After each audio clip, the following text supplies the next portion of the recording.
পৃথিবীর মধ্যে আল্লাহর কাছে সবচাইতে প্রিয় ইবাদতের নাম হচ্ছে নামাজ। প্রিয় ইবাদতের নাম কি ভাইরা বলেন? নামাজ। আল্লাহর কাছে সবচাইতে প্রিয় হলো নামাজ। নামাজের চাইতে এত প্রিয় আর কোনো ইবাদত আল্লাহর কাছে নেই। এজন্য আল্লাহ পাক রব্বুল আলামিন বলে, শোনো,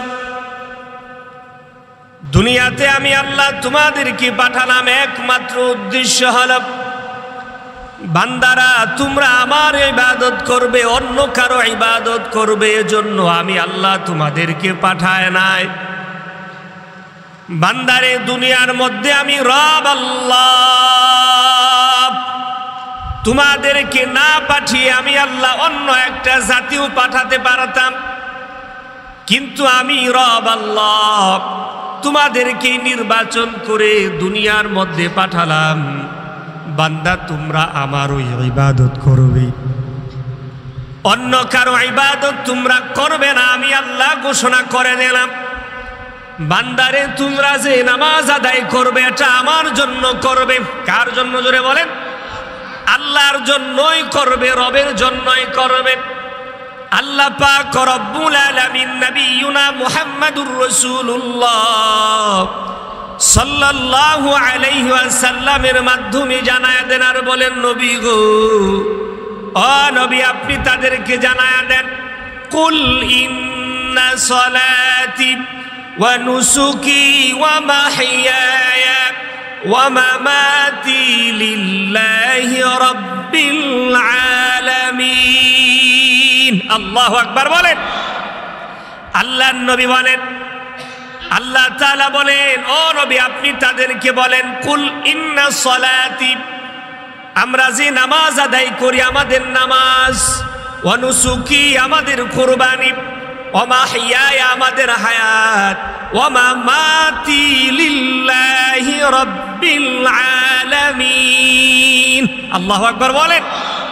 আমার নামাজ, আমার কুরবানি, আমার হায়াত, আমার মৃত্যু সবগুলো হবে কার জন্য?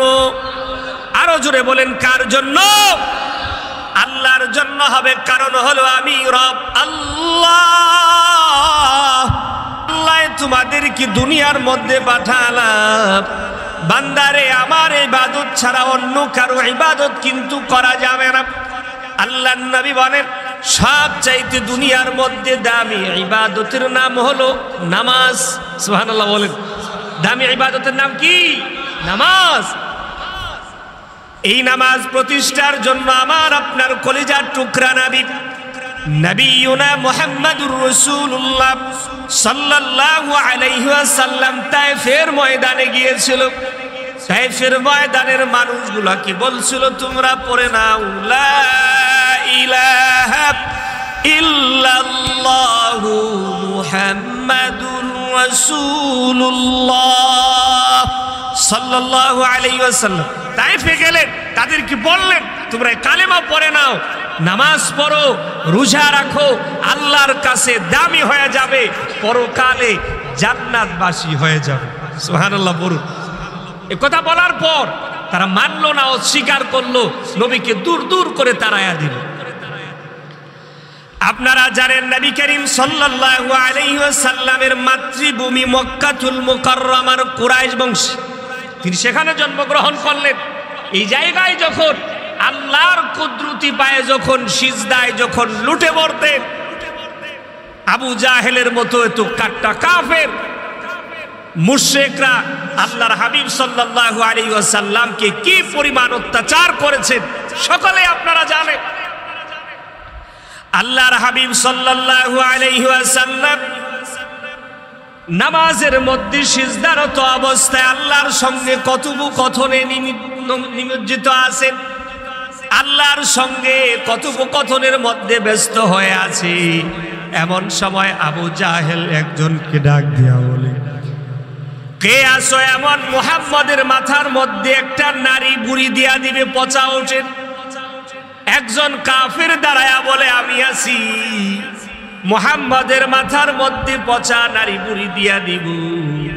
আল্লাহর হাবিবের মাথার উপরে পচা নারী বুড়ি দিয়া দিলেন।